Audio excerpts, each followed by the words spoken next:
The Gypsy Hill killings were a group of 5 homicides of young women and girls in San Mateo County, California during early 1976. The killer became known in the media as the San Mateo Slasher. It was later proven that there were at least 2 different perpetrators.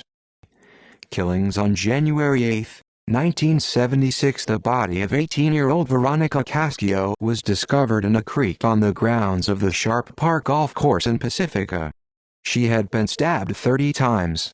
A tragedian was arrested but was released for lack of evidence. A few weeks later, 14-year-old Tatiana Blackwell was reported missing after leaving her home in Pacifica to run an errand.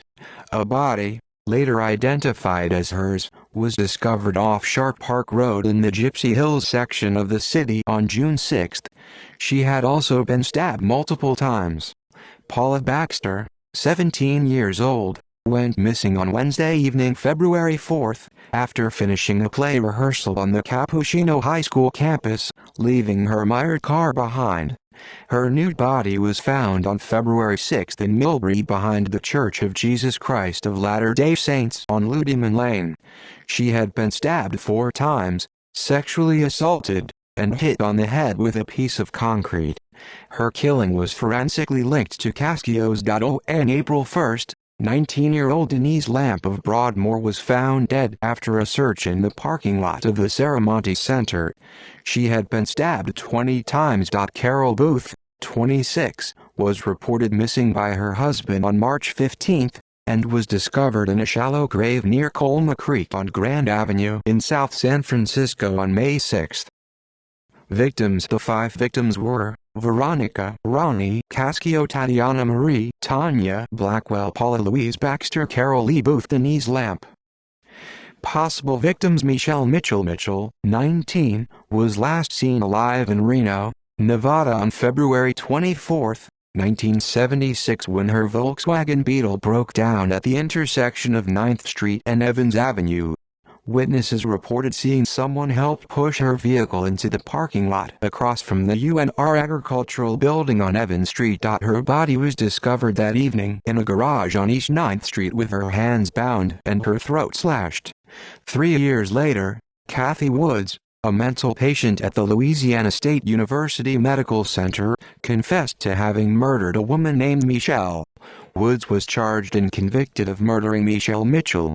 She was released from prison in 2015, 35 years later, at the age of 68 after DNA evidence cleared her.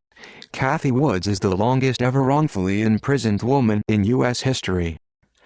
Idell M. Friedman, 21, an employee of an import firm, was found assaulted and stabbed to death with an 8-inch knife in her apartment at 116 Fairmount Street in San Francisco. She was murdered on March 17, 1976, only 2 days after Gypsy Hill victim Carol Lee Booth was reported missing.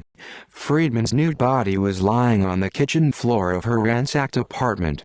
She was found by a co-worker who became concerned when Friedman did not show up for work. Investigation and arrests. Investigators have connected some of the homicides to each other. All the slain women were young brunettes and most had experienced car trouble prior to being murdered. All the bodies were found in wooded areas. A lack of witnesses and forensic evidence stalled the investigations. In March 2014, the FBI established a task force to re-examine the murders, after new DNA evidence cast doubt on the conviction of Kathy Woods, now 64, for Mitchell's murder. The DNA taken from a cigarette butt found at the Mitchell crime scene matched DNA taken from semen found at related crime scenes in San Mateo, California. This DNA was that of a man and therefore might exonerate Woods. On September 8, 2014, the FBI named Rodney Halbauer as a person of interest in the Gypsy Hill murders.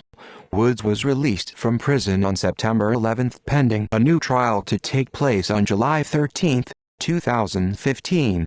In March 2015, prosecutors dismissed the charges against Woods. On January 22, 2015, Halbauer was charged with 2 of the murders, Paula Baxter and Veronica Cascio. DNA evidence linked him to both. On November 8, 2017, Leon Melvin Seymour was charged with the murder of Denise Lamp, based on DNA evidence. On September 18, 2018, Halbauer was convicted of the murders of Cascio and Baxter.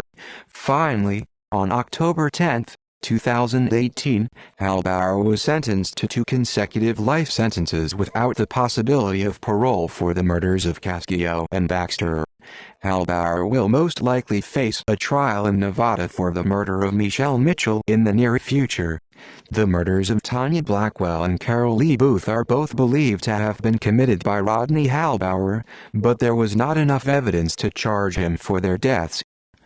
See also List of fugitives from justice who disappeared. List of serial killers in the United States. References. Bibliography. Michael Newton, the 1st of January 2006. The Encyclopedia of Serial Killers. Infobase Publishing. p. 460. ISBN 978-0816069873. External links. Veronica Ann, Ronnie Cascio at Find a Grave, Paula Louise Baxter at Find a Grave, Denise L. Lamp at Find a Grave, Woods v. State 696, p.2d 464, 1985. Legal. Retrieved 9 March 2014.